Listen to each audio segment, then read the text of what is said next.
Assalamualaikum warahmatullahi wabarakatuh. Selamat pagi anak-anakku yang kusayangi.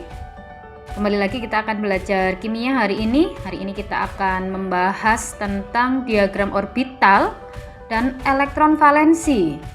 Sebelumnya kita sudah mempelajari tentang konfigurasi ya.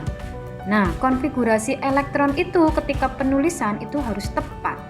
Baik menyingkatnya, kemudian konfigurasi ion, maupun konfigurasi ketika bertemu subkulit D dengan isi 4 dan 9 itu harus segera dibuat setengah penuh atau dibuat penuh.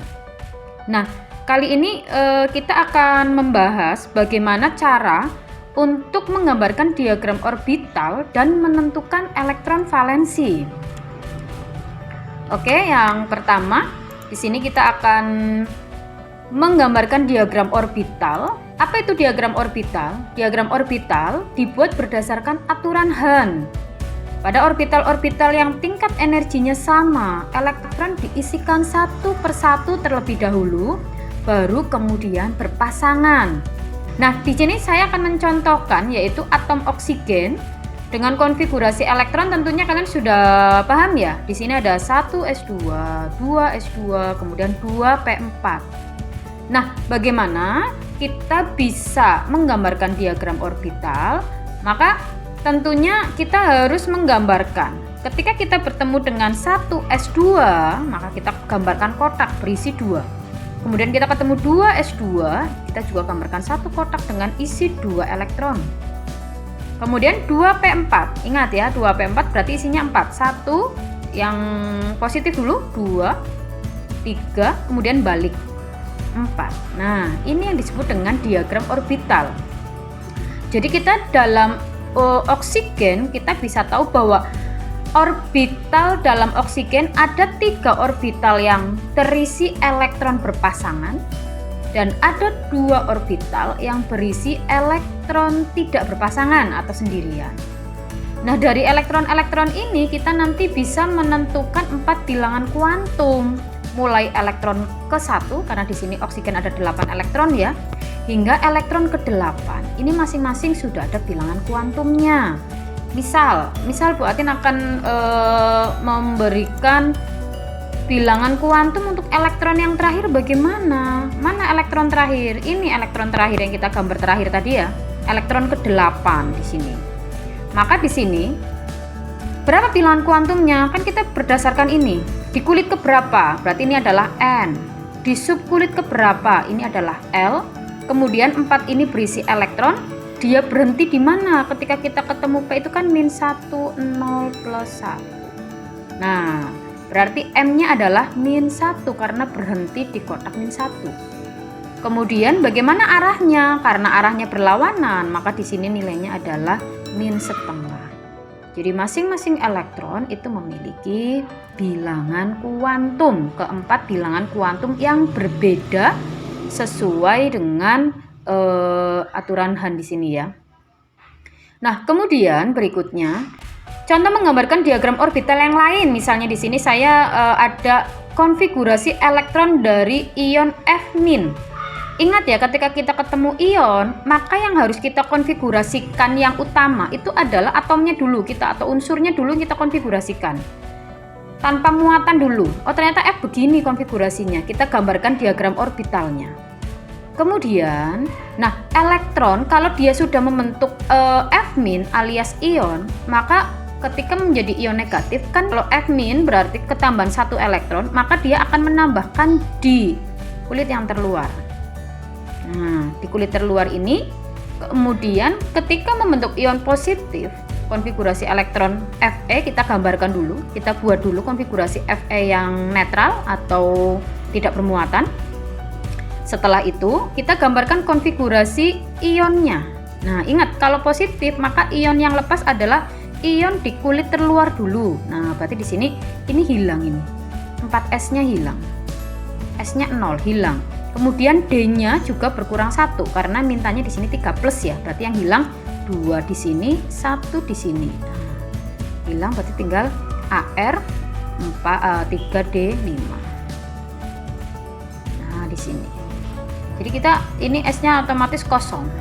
Maka ketika ditanya bagaimana dengan konfigurasi elektron dari ion Fe3+, berarti di sini ada satu orbital kosong. Kenapa? Karena dia tadi sudah melepaskan elektron ya.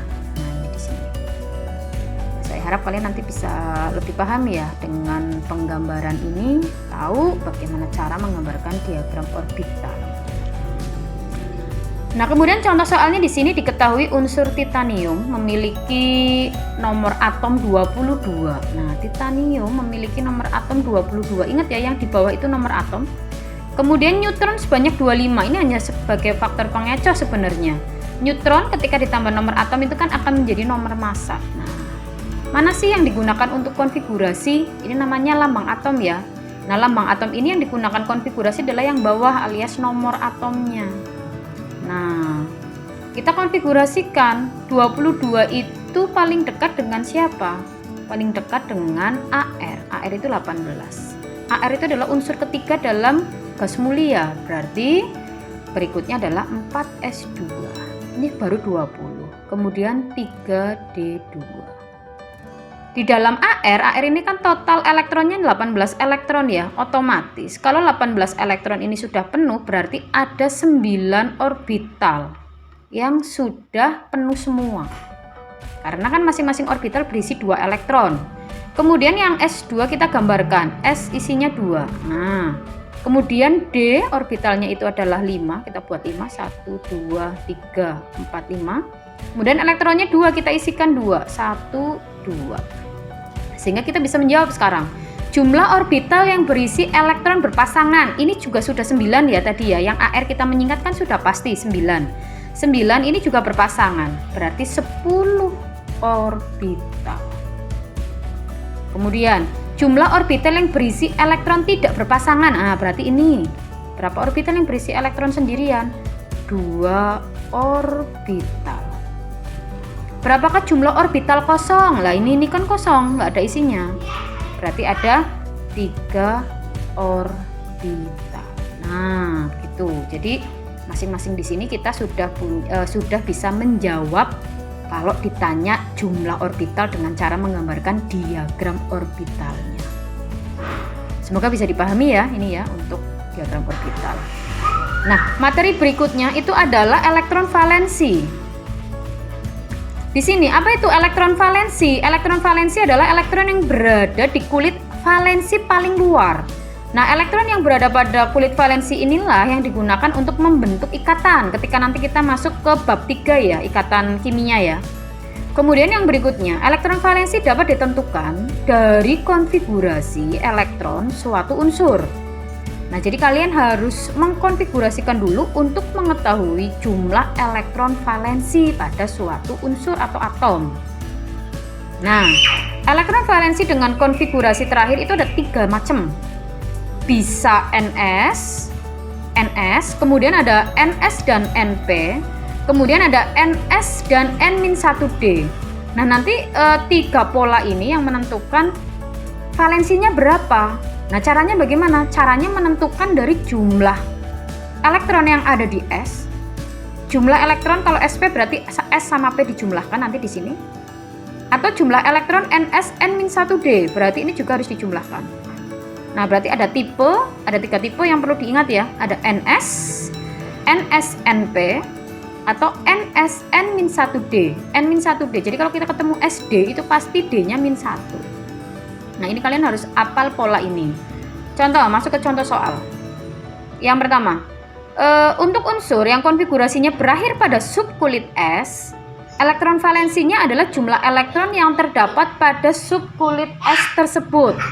Contoh, ada Mg dengan nomor atom 12. Konfigurasinya kan jelas ya, Ne3S2. Berarti di sini konfigurasi terakhir adalah 3S2-nya ini. Yang dikatakan jumlah elektron tadi adalah yang ada di kulit terluar. Nah, ini 2. Oh, kalau begitu berarti elektron valensi dari Mg adalah 2. Oh, masih belum paham? Kita kasih contoh soal. Nah, contoh lain. Ada unsur K. Unsur K ini berarti kita konfigurasikan dulu. K paling dekat dengan AR.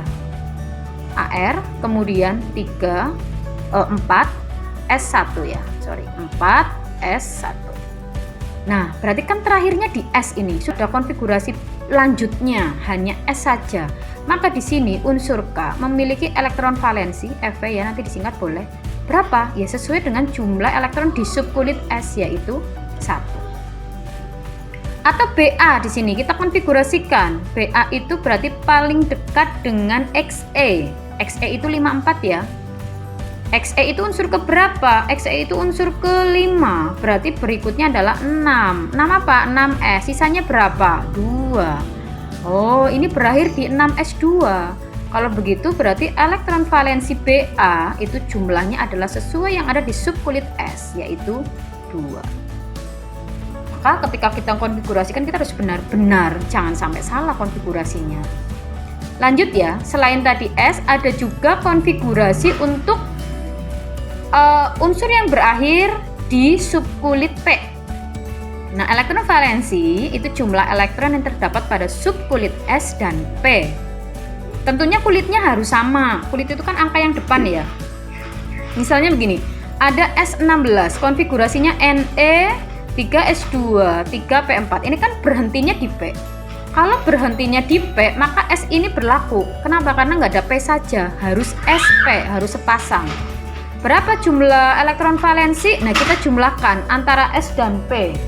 Jumlahnya berapa? 2 tambah 4 berarti 6. Begitu juga dengan kita ambil bromin di sini dengan nomor atom 35. Ar 4S2, 3D10, 4P5. Ingat ya, kita boleh mengelompokkan per kulit ya. Berarti boleh ini ditulis 3D10, 4S2, 4P5, sehingga kita kelihatan bahwa ini berakhir di P. Nah, kalau berakhir di P berarti harus pakai S-nya juga. Jumlahnya di S dan P. Berapa totalnya? 2 tambah 5. Ini 2 tambah 5. Berarti valensinya adalah 7. Kenapa D tidak diikutkan? Karena nggak ada tadi polanya kan hanya S atau SP atau SD. Nah, kalau pola 3 nggak bisa, berarti ini ditinggal saja. Ini seakan-akan tidak dilihat. Yang kita pakai yang ini ya. Nah, contoh lainnya gimana? Nah, contoh lainnya misalnya kita punya Al. Al itu konfigurasinya adalah Ne ya, 3S1, 3S2, 3P1. Nah, berarti kan berakhir di P. Kalau berakhir di P berarti S juga dipakai. Berarti elektron valensinya yang ada di S dan P kita jumlahkan, yaitu 2 tambah 1. 2 tambah 1 berarti sama dengan 3. Elektron valensi dari Al adalah 3. Nah, untuk PP coba kalian coba sendiri nanti di rumah ya. Kemudian yang terakhir untuk konfigurasi berakhir pada subkulit D. Jumlah elektron yang terdapat pada subkulit S dan D itu sebagai valensinya. Di luar nanti contohnya di sini ada Mn dengan nomor atom 25. Konfigurasinya adalah Ar, 4S, 3D. Nah, ini kan berakhir di D. Kalau berakhir di D, S-nya juga diikutin. Nah, SD-nya totalnya berapa? Ada 2 sama 5 nih. Berarti totalnya berapa? 7. Untuk AU, nah ini konfigurasi penuh ya, dibuat penuh ya. Ini berakhir di D. Kalau berakhir di D, yang diikut sertakan siapa? S. Lah 4F ini gimana? Ini aja nggak anggap tidak ada karena dia sudah penuh di sini. Nah, karena adanya cuma S, SP atau SD. Nah, berarti kalau ini berakhir di D, kita lihat S-nya. Berapa totalnya? 1 tambah 10. Berarti di sini berapa? 11. Ya. Kemudian contoh lainnya, ya boleh contoh lainnya SC misalnya. SC ini 21. Kita konfigurasikan AR 4S2 3D1. 3D1. Ah, berapa konfigurasi berapa elektron valensinya? Tinggal dijumlahkan. Dia berakhir di D. Kalau berakhir di D berarti S-nya dipakai totalnya, yaitu 2 tambah 1. Oh, kalau begitu berarti SC memiliki elektron valensi sama dengan 3. Untuk Zn gimana? Sama. Zn AR 4S2 3D10. Nah, berakhir di D. S-nya juga dipakai berarti karena SD. Nah, berapa elektron valensinya? Ya tinggal 10 tambah 2 di sini ya 12. Begitu ya. Jadi hari ini kalian harus bisa memahami diagram orbital dan elektron valensi. Silahkan latihan soalnya ada di LKS maupun buku paket. Jika ada pertanyaan boleh langsung diketik di kolom komentar ya. Terima kasih, semoga bisa dipahami. Assalamualaikum warahmatullahi wabarakatuh.